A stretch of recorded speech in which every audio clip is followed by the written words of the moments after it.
The stock market crash of 1929 was like a double whammy on farmers who had been struggling since the early 1920s. With nearly one-fourth of the population working in agriculture, a farm sector in turmoil thundered its way through the nation's economy. Fueled by terrible unemployment and long food lines, fears spread throughout the entire country, and by the early 1930s, nearly everyone was affected. Everyone realized that it was a time of desperation, really. A time when individuals were vulnerable, and there was not much they could do about that vulnerability except try to survive. In 1933, as part of the New Deal, Franklin D. Roosevelt's administration undertook the most far-reaching land reform and planning program in modern American history. And one of the new agencies was the FSA, the Farm Security Administration. The FSA's goal was to come to the aid of agricultural workers and tenant and family farmers. Verena Grant Johnson recalls the day she and her mother served dinner to the neighbors who had come to help build a barn on their farm. Preparing meals was just one of the many chores Verena and her siblings were expected to do. We had to work hard, and I think we instilled that in our children too. They all know how to work. And I don't begrudge it at all, because Mother and Dad were good to us, but they were strict, and we had to work. We had to do our chores, which was good. Beyond the smiles and determined faces, though, Pete's photos reveal a vulnerability rooted in hard times. And what little security families had could be wiped out by an epidemic in the livestock or a complete crop failure. And they knew the Depression meant tough times, but then again, tough times were all many had really ever known.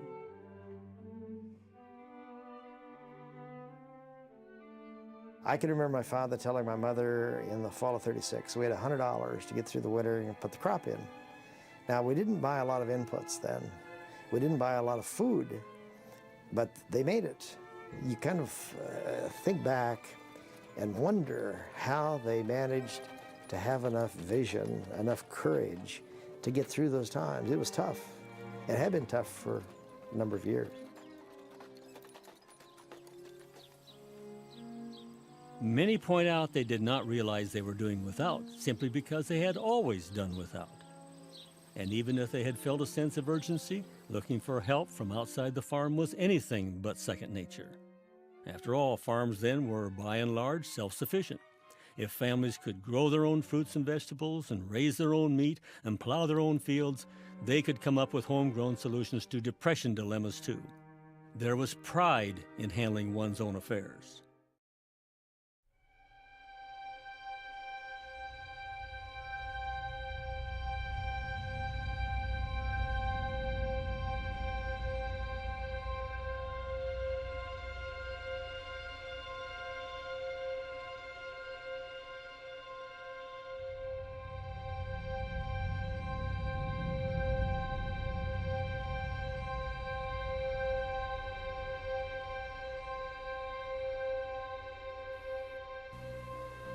My friends, I have been on a journey of husbandry.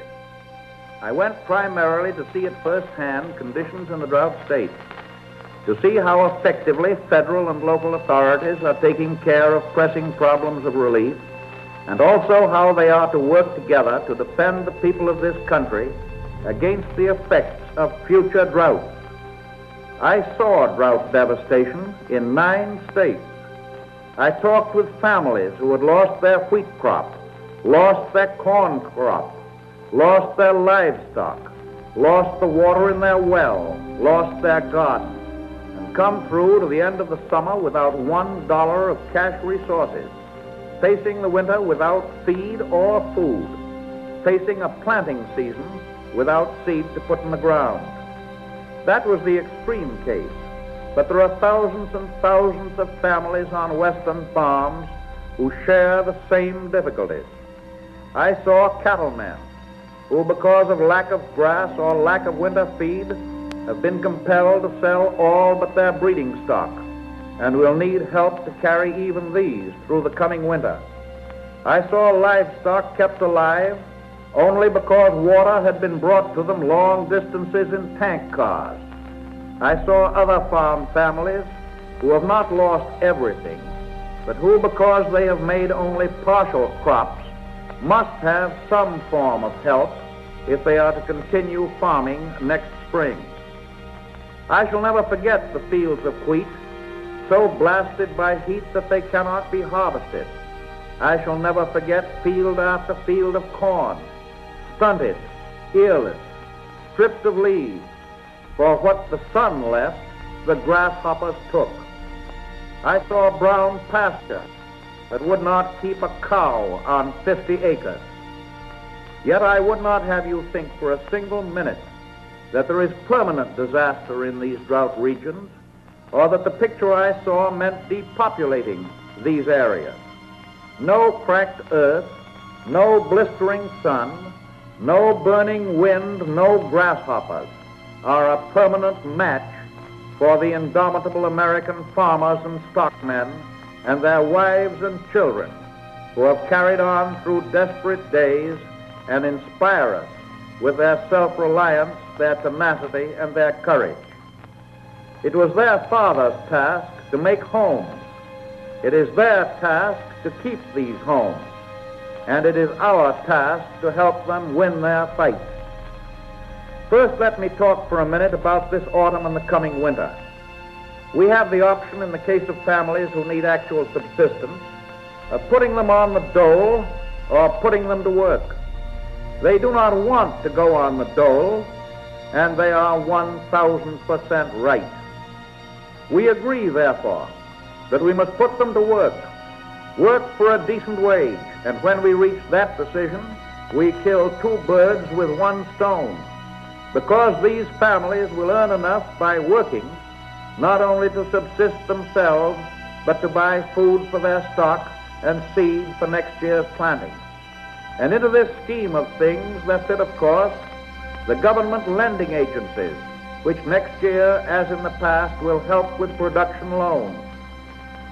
Every governor with whom I have talked is in full accord with this program of providing work for these farm families, just as every governor agrees that the individual states will take care of their unemployables, but that the cost of employing those who are entirely able and willing to work must be borne by the federal government. If then we know, as we do today, the approximate number of farm families who will require some form of work relief from now on through the winter, we face the question of what kind of work they ought to do. Let me make it clear that this is not a new question, because it has already been answered to a greater or less extent in every one of the drought communities. Beginning in 1934, when we also had a serious drought condition, the state and federal governments cooperated in planning a large number of projects, many of them directly aimed at the alleviation of future drought conditions. In accordance with that program, for example, literally thousands of ponds or small reservoirs have been built in order to supply water for stock and to lift the level of the underground water to protect wells from going dry. Thousands of wells have been drilled or deepened. Community lakes have been created, and irrigation projects are being pushed. Water conservation by means such as these is being expanded as a result of this new drought all through the Great Plains area, the Western Corn Belt, and in the states that lie further south. In the Middle West, water conservation is not so pressing a problem, and here the work projects run more to soil erosion control and the building of farm-to-market roads. Spending like this is not waste. It would spell future waste if we did not spend for such things now. These emergency work projects provide money to buy food and clothing for the winter. They keep the livestock on the farm. They provide seed for a new crop. And best of all, they will conserve soil and water in the future in those areas that are most frequently hit by drought. If, for example, in some local place, the water table continues to drop from the topsoil to blow away, the land values will disappear with the water and the soil.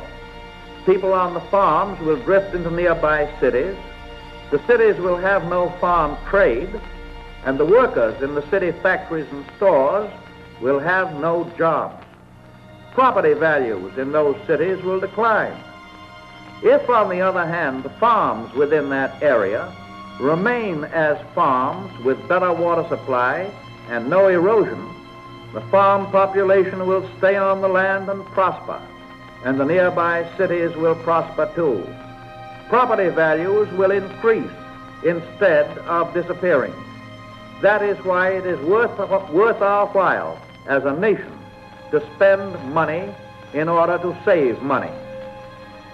I have, however, used this argument in relation only to a small area, but it holds good in its effect on the nation as a whole. Every state in the drought area is now doing and always will do business with every state outside it. The very existence of the men and women working in the clothing factories of New York, making clothes worn by farmers and their families, of the workers in the steel mills in Pittsburgh and Gary, in the automobile factories of Detroit, and in the harvester factories of Illinois, depend upon the farmer's ability to purchase the commodities that they produce.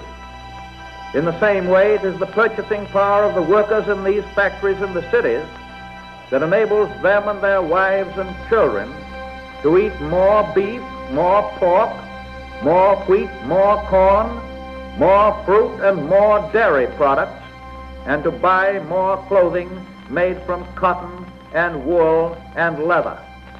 In a physical and in a property sense, as well as in a spiritual sense, we are members one of another.